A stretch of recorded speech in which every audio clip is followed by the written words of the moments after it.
بسم اللہ الرحمن الرحیم۔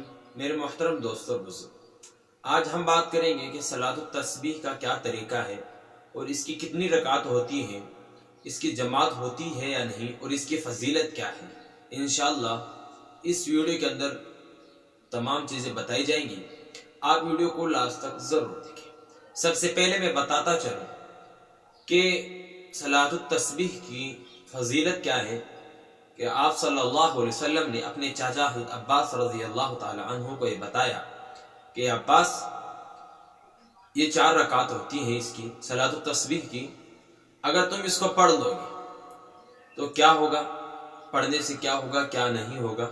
تو آپ صلی اللہ علیہ وسلم بتا رہے ہیں کہ اگر تم ہو سکے تو دن میں 1 مرتبہ پڑھ لینا، اگر یہ بھی نہ ہو سکے تو ہفتے میں 1 مرتبہ پڑھ لینا، اگر یہ بھی نہ ہو سکے تو مہینے میں 1 مرتبہ پڑھ لینا، اگر یہ بھی نہ ہو سکے تو سال میں 1 مرتبہ پڑھ لینا، اگر یہ بھی نہ ہو سکے، ممکن نہ ہو تو زندگی میں 1 مرتبہ تو پڑھ لینا۔ آپ صلی اللہ علیہ وسلم اپنے چاچا عباس رضی اللہ تعالیٰ عنہ کو کہہ رہے ہیں۔ اس کی فضیلت کیا ہے کہ اگر کوئی 4 رکعت پڑھ لیتا ہے تو اس کے تمام گناہ معاف ہو جاتے ہیں، چھوٹے بڑے، چھپ کر کیے ہوں، کھلم کھلا کیے ہوں، تمام گناہ معاف ہو جاتے ہیں۔ یعنی بڑی فضیلت ہے اس کی۔ اس کا کیا طریقہ ہے وہ میں آپ کے سامنے بیان کروں۔ دیکھیے، اس کی 4 رکعت ہوتی ہیں اور نیت دل کا ارادہ ہے۔ آپ دل کے اندر ارادہ کر لیں، بس بات کافی ہے۔ اگر زبان سے بھی کہنا چاہیں تو کہہ بھی سکتے ہیں، نیت کرتا ہوں میں 4 رکعت صلاۃ التسبیح نفل واسطے اللہ تعالیٰ کے منہ میرا کعبہ شریف کی طرف اللہ اکبر کہہ کر نیت باندھیں۔ نیت باندھنے کے بعد میں سبحانک اللہم جو عام نمازوں میں پڑھتے ہیں وہی پڑھیں گے، یعنی ثنا پڑھیں گے۔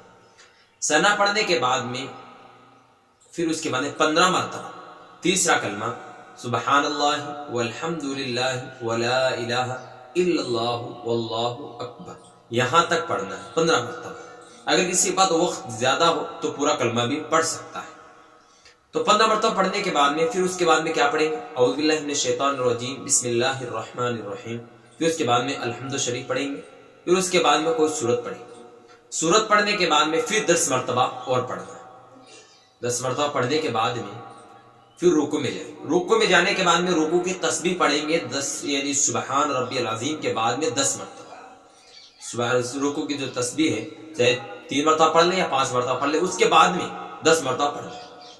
پھر اس کے بعد میں کھڑے ہو جائیں، سمیع اللہ لمن حمیدہ کہنے کے بعد میں ربنا لک الحمد کہنے کے بعد میں پھر 10 مرتبہ اور پڑھیں۔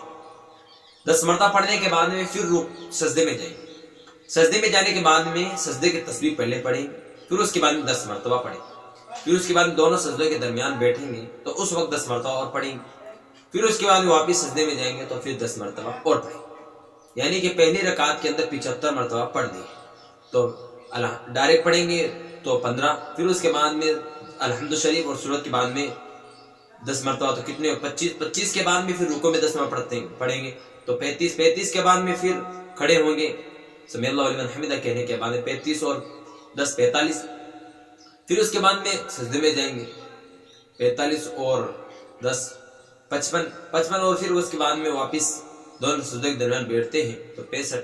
پھر اس کے بعد میں واپس سجدے میں جائیں گے تو 10 مرتبہ 75 ہو چکی ہے، یعنی کہ 1 رکعت کے اندر 75 مرتبہ پڑھنی ہے، 2 رکعت کے اندر یعنی کہ 2 رکعت کے ہوئے 150، ٹوٹل 300 مرتبہ پڑھنی ہے، یعنی 1 رکعت کے اندر 75 مرتبہ ہوگی۔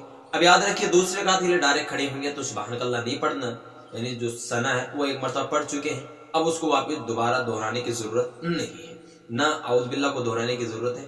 ڈائریکٹ کھڑے ہونے کے بعد میں وہی کلمہ 15 مرتبہ پڑھیں گے۔ 15 مرتبہ پڑھنے کے بعد میں الحمد شریف کو سورت پڑھیں گے، پھر اس کے بعد میں رکوع 10 مرتبہ اور پڑھیں گے، پھر رکوع میں جائیں گے، پھر رکوع کی تسبیح کے بعد میں 10 مرتبہ پڑھیں گے، پھر کھڑے ہو جائیں گے، کھڑے ہونے کے بعد میں کھڑے ہونے کی تسبیح پڑھیں گے، پھر اس کے بعد میں 10 مرتبہ پڑھیں گے، پھر واپس سجدے میں جائیں گے، سجدے کی تسبیح پڑھنے کے بعد میں پھر 10 مرتبہ اور پڑھیں گے، پھر دونوں سجدوں کے درمیان بیٹھیں گے، پھر 10 مرتبہ پڑھیں گے، پھر سجدے میں واپس جائیں گے، پھر 10 مرتبہ پڑھیں گے، پھر واپس اتحیات کے لیے بیٹھیں گے۔